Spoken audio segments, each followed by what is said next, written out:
ဒီမှာတားလေးချူချူနေကောင်းသွားပါပြီရှင်ဒီဗီဒီယိုနဲ့ဆက်စင်းလေးတွေကိုစိတ်ဝင်စားနေပါလေရှင်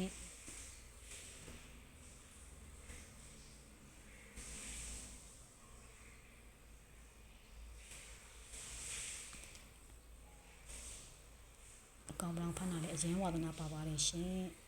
တီဗီရှိရောက်လာပါပြီရှင်ကလေးတွေကိုဖမ်းဖို့တက်ကိုကြည်နေပါတယ်ရှင်အိမ်မအိမ်မြောင်တို့ပိုးဟတ်တို့အလင်းမပေးဘူးသူကအကုန်ဖမ်းတာဖမ်းပြီးစားတာလည်းမဟုတ်ဘူးတိုင်းထားပြီးခဲ့သူမောင်မလေးကအဖမ်းစီအရင်ဝါနာပါတယ်ဒီတီဗီရဲ့ကောင်လေးကိုဖမ်းတော့မယ်ဒါတော်နေကောင်းသွားတဲ့အတွက်ကြောင့်မလို့သူ့ရဲ့လှုပ်ရှားမှုပြန်ဆောင်နေပါလေရှင်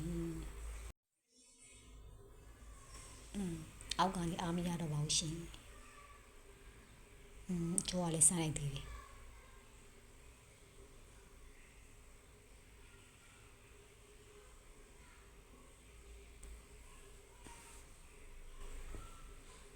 တက်ပြီးတော့နောက်ကိုသွားကြည့်ပါလေရှင်အနောက်မှာရောက်နေလားလို့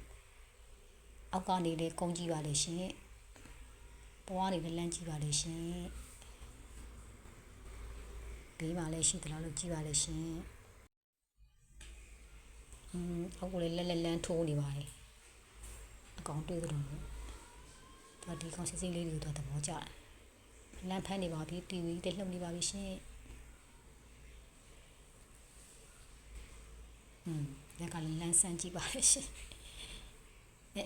လမ်းဖမ်းတော့တီဗီကလှုပ်နေပါပြီဒီကောင်လို့ကျွန်မလွတ်ထားလိုက်ပါလေရှင်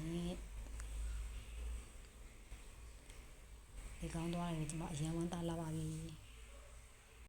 အောက်မှာများရှိတာလက်ထိုးပြီးနိုင်နေတာမမကြီးတတပါလို့ရမလဲဆိုရင်အကြည့်နဲ့